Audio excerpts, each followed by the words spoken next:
तो रात 8 बजे चली जाती है, फिर 8 बजे जाती है फिर, और अभी भी बिजली चली गई। ये देखें, मैं वीलॉग रिकॉर्ड कर रहा हूँ। रहमान अस्सलाम वालेकुम नाज़रीन, मैं हूं Kabir Zaidi, you are watching my digital channel. एक नया वीलॉग आप देख रहे हैं कि इस्लामाबाद समेत पंजाब के मुख्तलिफ इलाकों में, पूरे मुल्क में हर घंटे के बाद 1 घंटे के लिए बिजली जारी है। हुकूमत ने ऐलान 2.25 घंटे का किया था, लेकिन हमें मालूम था कि पंजाब के इलाकों में से 5 से 6 घंटे बिजली जारी है, लेकिन अब इस्लामाबाद में भी तकरीबन 5 से 6 घंटे ही तकरीबन बिजली जारी है। और अगर ये आप देखें कि 5 से लेकर 1 बजे तक का कहा गया था, तो 5 बजे नहीं जाती तो 6 बजे चली जाती है, 6 बजे के बाद आती है तो रात 8 बजे चली जाती है, फिर 8 बजे जाती है फिर, और अभी भी बिजली चली गई। ये देखें, मैं वीलॉग रिकॉर्ड कर रहा हूँ। तो नाजरीन, जब ये बिजली आएगी फिर हम ये वीलॉग मुकम्मल करेंगे और फिर आपको बताएंगे। फाइनली नाजरीन, लाइट आ गई है, और लाइट जब आई है तो फिर आपको समझाता हूँ कि लाइट ये बार बार जा क्यों रही है, ये मसला क्या है, और एकदम से ये लोड शेडिंग क्यों शुरू हो गई है। जो ऐलान किया गया था, यानी कल के दिन हमने देखा कि 5 बजे से ऑनवर्ड्स लाइट जा रही थी, लेकिन अब तो मैं जब ये वीलॉग रिकॉर्ड कर रहा था तो तकरीबन 2:30 बज रहे थे, और 2:30 से लेकर 3:30 तक लाइट गई है, और ये 4 बजे के करीब लाइट आई है। तो हम दोबारा से इस वीलॉग को रिज्यूम कर रहे हैं। ये पहले आप फॉर्मूला समझ लें कि लाइट क्यों जा रही है, हुकूमत का मौक़िफ़ क्या है, फिर अपनी राय कायम कीजिएगा और आपको मालूम हो जाएगा कि किस तरह से हुकूमत जो है वो उसकी नाअहली हम लोगों को भुगतनी पड़ रही है, और हम लोग पैसे दे भी रहे हैं, लोड शेडिंग भी बर्दाश्त कर रहे हैं, और हमारे पास कोई हल नहीं है। इस मुल्क की अशराफिया हमेशा से मुल्क लूट कर खाती रही, लेकिन कैसे खाती रही ये ज़रा समझें। हमारे पास नाज़रीन जो कैपेसिटी है वो बिजली बनाने की, वो तकरीबन 41,000 मेगावाट है। हमारी जो डिमांड है वो 26,000 मेगावाट है, यानी हम 41,000 मेगावाट बना सकते हैं, लेकिन हमारी सिर्फ खपत जो है वो 26,000 मेगावाट है। तो क्यों नहीं जो है हम वो बिजली की डिमांड पूरी कर रहे, और क्यों लोड शेडिंग हो रही है। हुकूमत का मौक़िफ़ पहले जान लेते हैं, फिर हकीकत क्या है ये आपको बताता हूँ। हुकूमत का मौक़िफ़ नाज़रीन ये है, चूँकि LNG जो है वो नहीं आ रही कतर से, ईरान और अमेरिका जंग की वजह से कतर का पावर प्लांट क्लोज़ है, वहाँ से LNG के जो जहाज़ हैं वो नहीं आ रहे, तो इस वजह से गैस अवेलेबल नहीं है। दूसरी इंपॉर्टेंट चीज़ है, फ्यूल कॉस्ट बहुत बढ़ चुकी है। तो वो कहते हैं कि अगर हम इस एनर्जी से आपकी इलेक्ट्रिसिटी प्रोड्यूस करेंगे तो कॉस्ट ऑफ प्रोडक्शन बहुत ज़्यादा होगी, और जब कॉस्ट ऑफ प्रोडक्शन ज़्यादा होगी तो अल्टीमेटली हुकूमत तो बेयर कर नहीं सकती, ना ही वो सब्सिडी दे सकती है, तो वो आपके बिल में जो है उसकी कॉस्ट इंक्रीज़ होगी, यानी कंज्यूमर को वो प्राइस पे करनी पड़ेगी। अब जब हुकूमत ये कहती है तो हुकूमत ये कहती है कि इसका हल ये है कि हम जो पीक आवर्स हैं, वो रात के टाइमिंग्स हैं, उसमें हम लोड शेडिंग करें, और उस लोड शेडिंग से जो है चूँकि वर्कलोड डिवाइड हो जाएगा, इतना ज़्यादा कौमी ख़जाने पर बोझ नहीं पड़ेगा, महंगे फ्यूल से हम बिजली नहीं बना रहे होंगे, तो लिहाजा हम इसको बैलेंस कर सकते हैं, आपको हम बिजली का बिल नहीं बढ़ाएंगे। अब हुकूमत कहाँ पे गलत है? हुकूमत सबसे पहले तो यहाँ पे गलत है कि हुकूमत जो है वो कैपेसिटी रखती है कि वो ज़्यादा बिजली प्रोड्यूस कर सके, लेकिन वो नहीं कर रही। अब इसकी क्या वजूहत है? इसकी जब वजूहत जानेंगे तो आपको फिर अंदाज़ा हो जाएगा हुकूमत किस तरह से कर सकती है। हमने नाज़रीन IPP से मुआहदे किए, IPP से हमने महंगे मुआहदे किए, वहाँ से जो बिजली प्रोड्यूस होती है वो महंगी है, तो IPPs हमारे यूजलेस खड़े हुए हैं। ट्रिलियंस ऑफ रुपीज़ जो है हम कैपेसिटी पेमेंट्स की मद में दे रहे हैं IPPs को। ये हुक्मरानों ने मुआहदे किए, ये IPPs से फ़ायदा मंद भी हुक्मरान हो रहे हैं, और ये फ्लॉड पॉलिसी थी, और इसकी वजह से लोगों का जो टैक्स की इनकम है वो चली जाती है IPPs के पास। IPPs अंगेन हुक्मरानों के हैं, तो वो मज़े कर रहे हैं। अब इस सारे मामले में जब कहते हैं कि भाई ये IPPs को पेमेंट जा रही है, इसका क्या करें, तो कहा जाता है कि तो चूंकि ये तो पुराने मुआहदे हैं, ये तो चले आ रहे हैं, हम इसको रीनिगोशिएट करेंगे।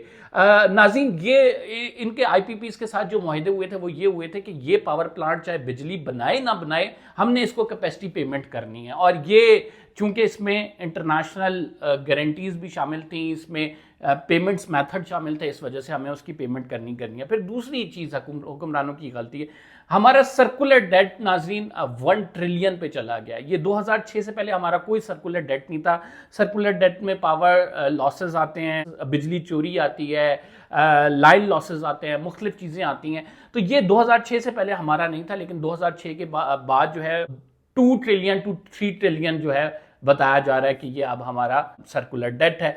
अब इस सर्कुलर डेट को जो है कम करने के लिए हुकूमत कोई इकदाम नहीं ले रही, और हुकूमत को चाहिए कि इसमें इकदाम ले और इसको कम करे। आपकी गवर्नेंस की परफॉर्मेंस तो यहीं से काउंट होती है। फिर तीसरी चीज़ क्या है? तीसरी चीज़ ये है कि हुकूमत ने सोलर पॉलिसी पर आवाम को लगाया, और हुकूमत की जानिब से कहा गया कि आप जो है सोलर लें, हम आपको जो है उस सोलर पे बैंकों से आसान कर्जे भी देंगे। उसके साथ ये कहा गया कि आप जो अपना सोलर एनर्जी से यूनिट होगा वो बेचे, हुकूमत उसे खरीदेगी। लेकिन फिर हुकूमत ने ऑल ऑफ द सडन जब लोग सोलर पे शिफ्ट होने लगे तो हुकूमत ने ये कहा कि हम जो यूनिट आपसे ख़रीदेंगे वो तो बड़े कम पैसों पे ख़रीदेंगे। आप फॉर इंस्टेंस वो हमें 28 रुपये का अगर यूनिट बेच रहे हैं तो हमसे 8 रुपये का ख़रीदेंगे। तो इस पर जो है आवाम ने कहा ये तो आपने हमें खुद लगाया था, आप आके कह रहे हैं कि हम इस पर पॉलिसी चेंज कर रहे हैं। तो इस पर अवैस लगारी साहब जो हमारे पावर मिनिस्टर हैं उन्होंने कहा कि चूँकि हुकूमत की पॉलिसीज़ चेंज होती रहती हैं, वक्त और हालात के हिसाब से पॉलिसीज़ बनती हैं, तो अब के वक्त के हिसाब से ये पॉलिसी बन गई।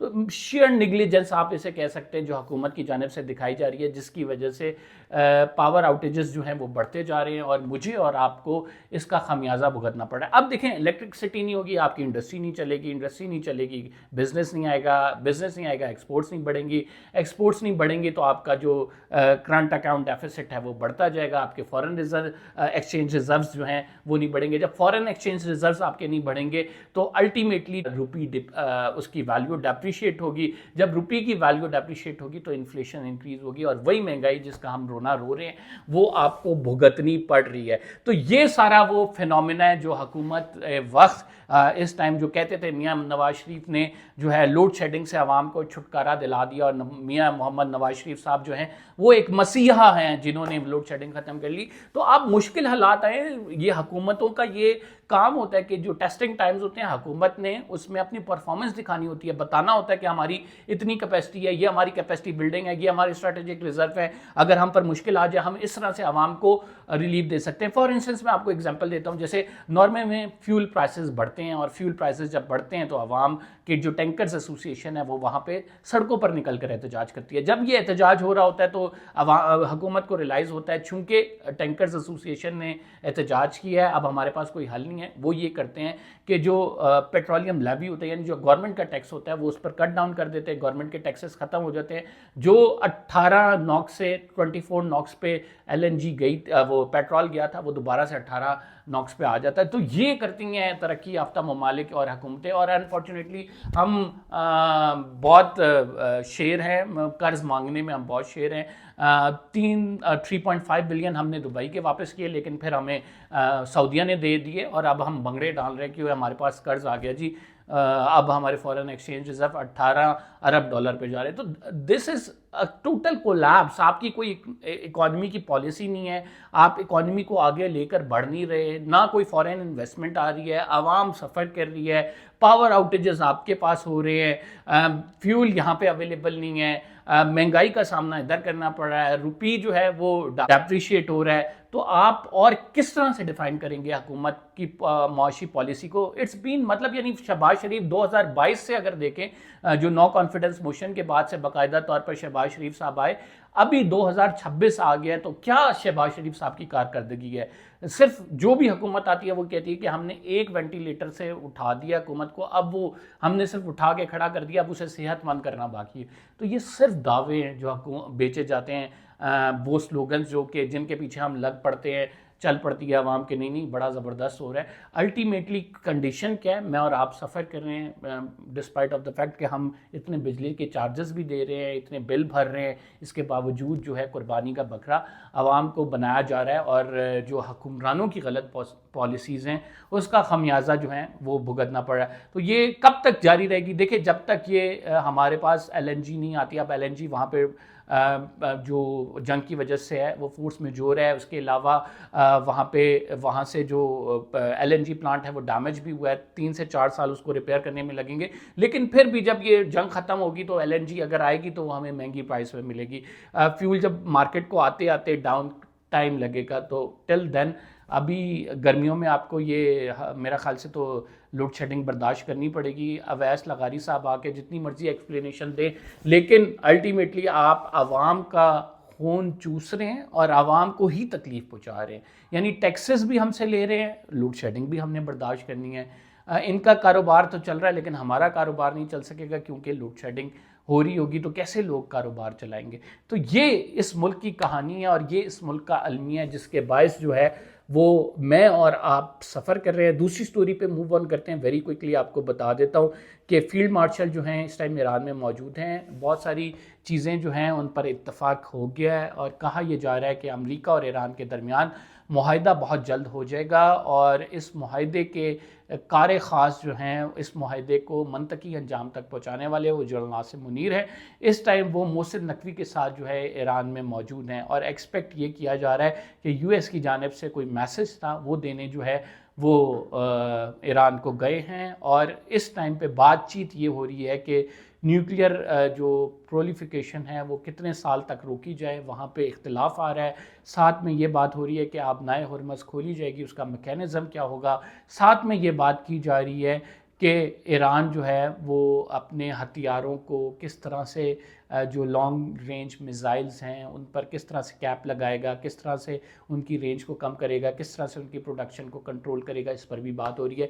तो ये वो की इश्यूज़ हैं जिन पर बात हो रही है। ईरान चाहता है कि वो इन इश्यूज़ से निगोशिएट करे, लेकिन वो अपनी आवाम के लिए इकनॉमिक सैंक्शंस हटाए, जो फ्रोज़न एसेट्स हैं उनको डी फ्रीज़ करे और फिर अपनी आवाम को कुछ ना कुछ रिलीफ दे। लेकिन दोनों जो कैंडिडेट्स हैं दोनों पार्टीज़ हैं वो इस बात में इंटरेस्टेड हैं कि वो जंग नहीं शुरू करना चाहते। तो हमें एक्सपेक्ट यही की जा रहा है। आज जो ईरानी एम्बेसडर हैं उन्होंने एक जगह तकरीब में ये कहा कि हम पाकिस्तान पे सबसे ज़्यादा ट्रस्ट करते हैं और अगली टॉक्स पाकिस्तान में ही होंगी। इससे कबल अमरीकी सदर ने कहा कि ज़्यादातर ख्याल यही है कि पाकिस्तान में टॉक्स होंगी, लेकिन अभी डेवलपमेंट्स हो रही हैं। तो एज़ ऑफ नाउ हम आपको ये बता सकते हैं कि second round of talks most probably will held in Islamabad and let's see what's happen and what come out of this.